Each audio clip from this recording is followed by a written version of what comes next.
What's up, guys? I was getting all idiosyncratic over here. I thought I'd hit record.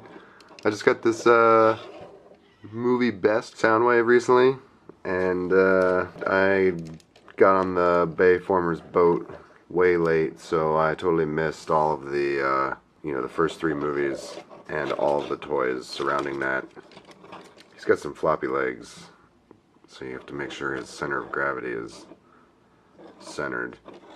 But yeah, and he's got some spindly feet here. But I wanted to get free shipping on a guy. I'm a Soundwave collector. I like the the old Bayformer transformations. So I pulled the trigger on this guy. And like I said, I don't have any of the old Bayformers. I never messed with those, so I'm not going to be able to compare this to the original. I'm not going to be able to figure out what's movie bestest about it, but I'll take you through the transformation and show off what I can. Get some of that head sculpt in there. It's head sculpty. It's all kinds of sculpty. There's a little bit of that old school Soundwave decoration with the spikes coming off the center and off the sides there. That's pretty cool. I guess that's more of like a movie design rather than a figure design. Yeah, these legs, I wish those were a little stiffer. And they're not ball joints, so I can't add more material to create more friction. They're these pins, so I'd have to mess with it more. But as annoying as that looks, I do really like this guy. He's got some sweet paint. I wish there was a little something that came out more to kind of fill in his stomach area, because it just looks like a rod. Is this? Yeah, that's not pointed forward. That's wonderful. When I was looking at the product shots and deciding whether or not to add this guy to the cart, I was like, geez, crow, this guy's arms are like twice the size of his, entire body and legs. And it kind of looks silly, but I don't know. If you use your imagination, you just kind of let go of, standards and preconceptions, it's got a look. It's got a cool look to it. It's got something that does feel like an alien and does feel like a robot. I don't know, I don't want to just make this video about justifying Bayformers over here or why Bayformers are cool. It's definitely not what I'm going for. But this guy is cool. He's got a nice shiny speckly paint. I think that's a good example right there. You can see that. Alright, so we're going to do a couple comparisons. Here he's in bot mode. This is Voyager class. Here he is with some leader class action. Well, yeah, see, he just announced himself. There you go. It's Ironhide there. He is a Voyager too, and although he looks quite a bit taller. Is it just me, or does it look like he's blown away by something? It's cool, cool beans. All right, let's transform this bad boy. All right. So he's got some feet stuff. Push those in. He's got some other feet stuff. Push those in. Some side toe things. Push those in. And then these are ready to go up. Wow. It was about to look really cool.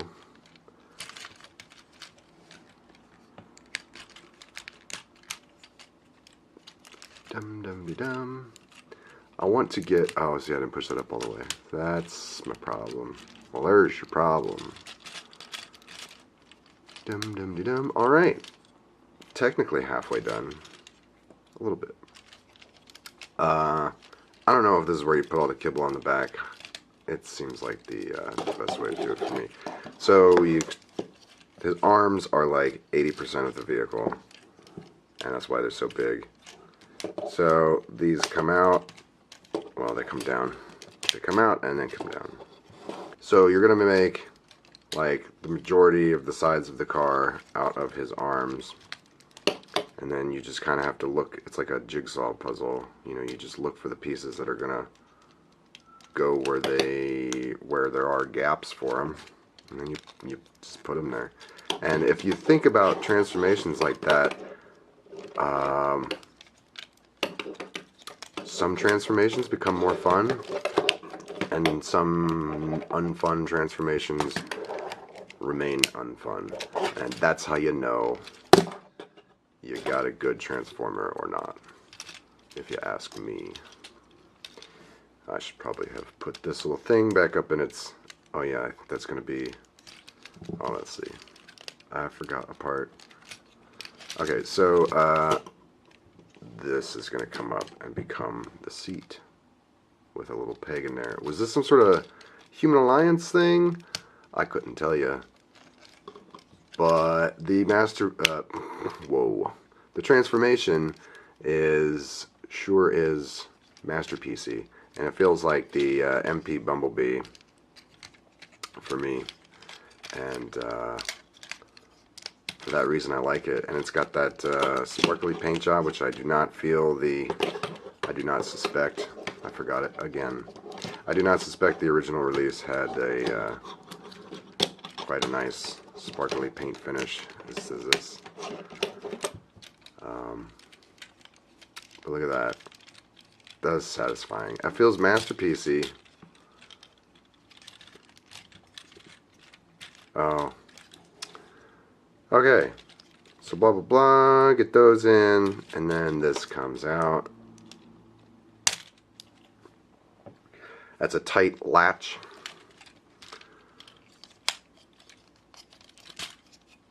And then this slides back, allowing the head to fall in, and then this goes back where it was, even though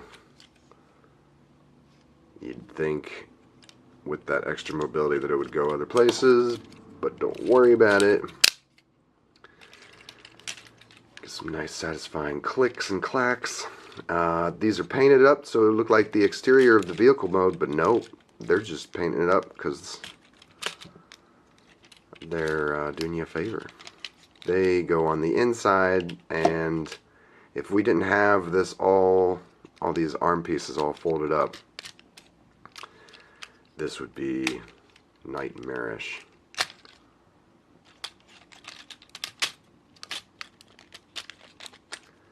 And so everything is attached to these. This is one of those transformations where if you break one thing, it's gonna screw up the functionality of everything.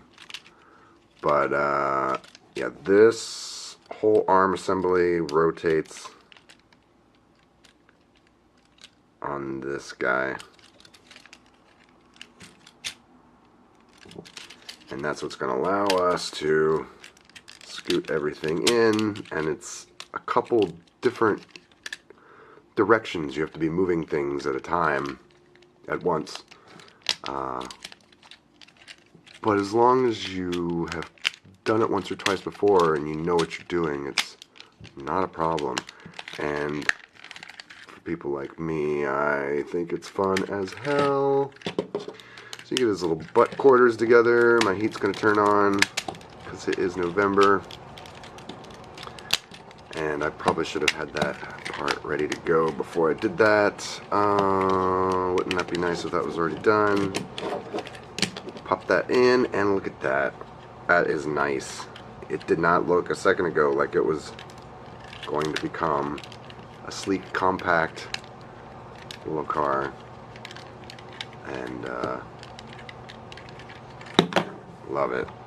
I never really looked for this guy on eBay. Maybe I could have just got you know, a used one, but you know, whatever. I paid $50 for it new. It's Takara. It's got that paint.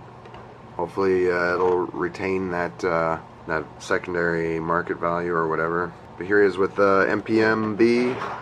They look fairly compatible, even if Bumblebee wants to get away. Wonder if that means his wheels are looser. So yeah, that's like a Voyager and Masterpiece. scale. And here we go with Peru Kill. They almost look like they go together.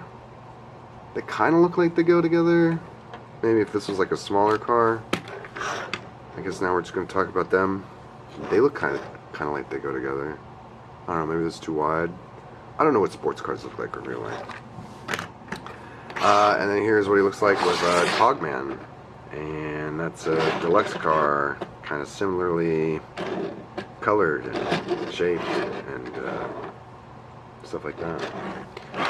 But yeah, I guess that's pretty much going to be the bulk of that stuff. He does not come with accessories as far as I'm aware. It does not look like there's any room for accessories in there. I kind of prefer it because I just have drawers full of stuff, and you either have to keep them on the shelf, or remember where they are. There's some accessories that are just so damn big, and you can't have them on the shelves with all the other toys, so you have to remember. But yeah, man, I am all about those old school Bayformers. The ones for the Bayformers for the first 3 movies are all good.